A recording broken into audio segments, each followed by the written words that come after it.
समाजकार्य news YouTube चॅनेलला subscribe करा आणि परिसरातील ताज्या घडामोडी सर्वात आधी बघण्यासाठी बेल आयकॉनला क्लिक करा।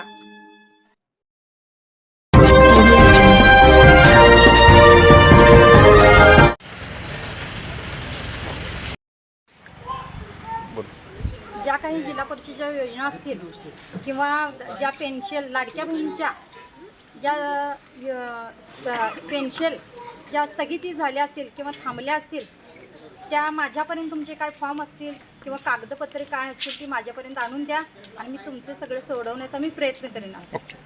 आज जिल्हा परिषद मतदारसंघातील उमेदवार संजनाताई पुजारी हे आमच्या एड्रा गावामध्ये प्रचारासाठी आलेले आहेत। तर प्रचारादरम्यान सर्व गावातील लोकांचा उत्स्फूर्त प्रतिसाद मिळत आहे। तसेच महिलांचा त्यांच्यासंग पाठिंबा एवढा आहे की लाडकी बहीण योजना ही घराघरापर्यंत प्रत्येकांना पोचली आणि त्याचा लाभ भारतीय जनता पार्टीचा खरोखर आमच्या उमेदवाराला मिळेल हे मी आश्वासन देतो। आणि दुसरी गोष्ट, आमचा उमेदवार हा जर कमी जर बोलत असेल तर कामातून प्रतिक्रिया 100% काम करून दाखवणार हे प्रत्येक मतदाराला आम्ही आवाहन करतो आणि भारतीय जनता पार्टीच्या उमेदवाराला जास्तीत जास्त मतांनी निवडून द्यावी हीच विनंती करतो। धन्यवाद। आज कोल्हापूर जिल्ह्यामध्ये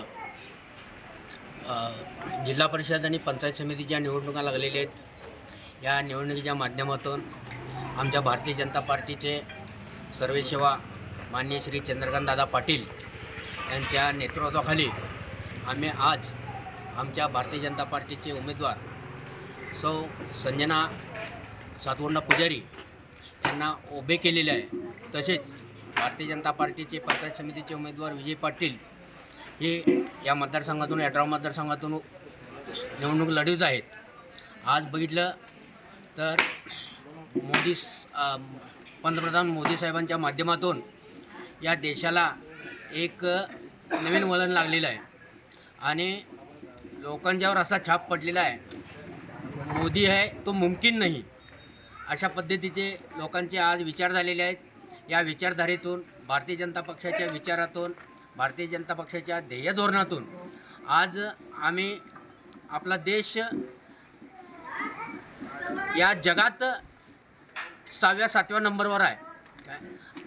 इथून पुढे सौ संजना सातवंडा पुजारी जिल्हा परिषद गट क्रमांक 26 एड्रा मतदारसंघातून भाजपचे अधिकृत उमेदवार आहे।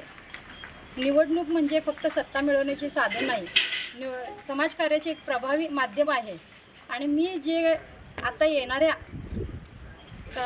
पुढील ह्याच्यात वाटचालीस ज्या काही जिल्हा परिषदेच्या योजना असतील त्या योजना सर्वांच्यापर्यंत जिथंपर्यंत पोचता येतील तिथंपर्यंत मी पोचवण्याचं काम करेल आणि माझ्या पाठीशी माननीय विजयदादा पाटील साहेब तसेच आदरणीय निंबाळकर साहेब भक्कमपणे माझ्या पाठीशी आहेत। त्याच्यामुळे मी पुढील वाटचालीस व्यवस्थित असे मी काम करीन असे मला असं वाटतंय।